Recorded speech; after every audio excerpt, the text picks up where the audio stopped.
बिहार में एक नया भूचाल। नीतीश चाचा फिर पलट के इधर, एक बार पलट के उधर। नीतीश चाचा फिर से एक बार आरजेडी को छोड़ के बीजेपी भारतीय जनता पार्टी में शामिल हो गया और फिर अब की बार 9वीं मुख्यमंत्री का वह शपथ ग्रहण आज ही के दिन लेने वाले हैं। तो नीतीश चाचा मतलब अब की बार 9वीं मुख्यमंत्री भारत का ही नहीं पूरे दुनिया का ऐसा करने वाला सिर्फ एक ही मुख्यमंत्री है, वो है नीतीश कुमार, जो कि बिहार के हैं। और बिहार के नीतीश कुमार अब आरजेडी से पलट के बीजेपी में घुस गए।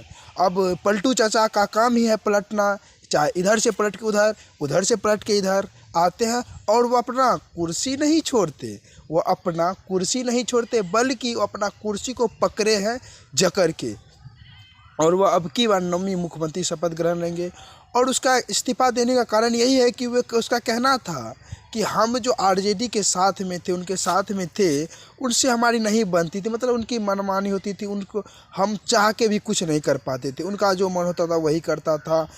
हमको मतलब कुछ बोलने का भी मौका नहीं मिलता था। आप लोग देखे थे कि हम कुछ नहीं बोलते थे, हम कुछ नहीं करते थे, चाहे कोई भी कितना भी बड़ा मुश्किल क्यों ना आ जाए, हम कुछ नहीं बोलते थे। हमको उनसे मतलब हम पता नहीं क्या हुआ कि हम उसके साथ में बन ही नहीं रहा था, उसके साथ में मैं अपने आप को एडजस्ट ही नहीं कर पा रहा था। इसीलिए मैं अब यशस्वी प्रधानमंत्री नरेंद्र मोदी की पार्टी, जेपी नड्डा की party, BJP Bharatiya Janata party में मैं शामिल होने के लिए आ रहा हूं। और मैं अपना जो सीट है, मेरा जो कुर्सी है, मैं उसको तो कभी नहीं छोड़ूंगा। चाहे मैं आरजेडी में चला जाऊं, बीजेपी में चला जाऊं, किसी भी पार्टी में चला जाऊंगा भाई, लेकिन मैं अपना कुर्सी नहीं छोड़ूंगा, क्योंकि ये नीतीश चाचा का खासियत है। और फिर से अब की बार 9वीं मुख्यमंत्री, वह 9वीं मुख्यमंत्री का शपथ ग्रहण लेंगे।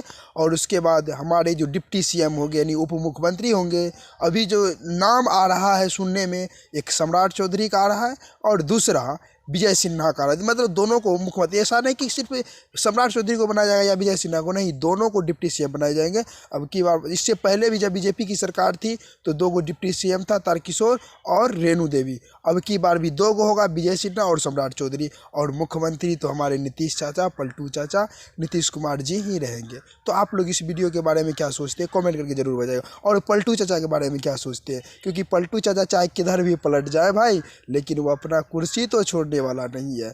लेकिन एक बात सही है कि पलटू चाचा का जो, जब से वो आरजेडी में गया, मतलब उसका जो कोई खुले आम भाषण मतलब देखने के लिए नहीं आया। चाहे बिहार में पुल गिर गया हो या बिहार में जो भी जातीय जनगणना हो रहा हो, किसी पे उसका कुछ भी मतलब रिएक्शन नहीं आया, ना बोला ना कुछ किया।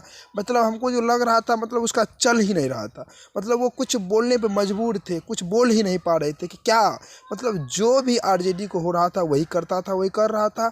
तो इसको पसंद नहीं आया। करे मुख्यमंत्री हम हैं, इस बिहार के राज्य के लोगों ने हमको चयनित किया है, हमको मुख्यमंत्री बनाया, चीफ मिनिस्टर बनाया, और मेरी कोई बात नहीं चल रही, मेरा कोई मोल नहीं। इसी सब को लेते हुए हमको जो लग रहा है, मेरा जो पर्सनल ओपिनियन है, उसे मुख्यमंत्री भी कर रहा है, उसके साथ नहीं बना, उसके साथ मैं अपने आप को एडजस्ट नहीं कर रहा था। तो यही सब के वजह से उन्होंने आरजेडी को छोड़ के फिर से पुनः भारतीय जनता पार्टी में अपना स्थान बनाया है। और आज ही के दिन वह शपथ ग्रहण लेने वाले और 9वीं बार मुख्यमंत्री बनने वाले हैं।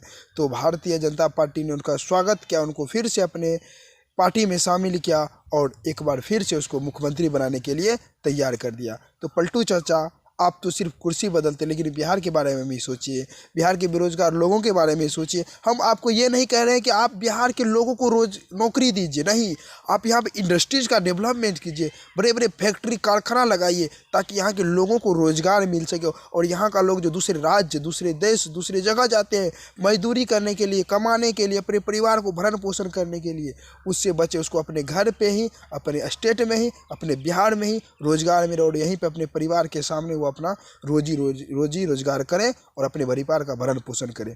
तो आप सिर्फ कुर्सी बदलने में नहीं रहिए। जिस तरह हमारे यूपी, अभी यूपी बिहार का बहुत ही विकसित राज्य में घोषित हो रहा है, क्योंकि यूपी बहुत बड़ा डेवलपमेंट किया है। तो आप भी यूपी से सीखिए, सीएम योगी से सीखिए, और अपने बिहार में भी इंडस्ट्रीज़ का निर्माण कीजिए, बड़े बड़े फैक्ट्रियाँ का निर्माण कीजिए, ताकि यहाँ के लोगों को यहाँ रोजगार मिले और यहाँ के लोग यहाँ पे ही, अपने घर पे ही रह के कमाए, रोजी रोजगार करें, अपने परिवार का भरण पोषण कीजिए। तो सिर्फ कुर्सी बदलने में मत रहिए और बिहार के बारे में भी सोचिए, बिहार के लोगों के बारे में सोचिए।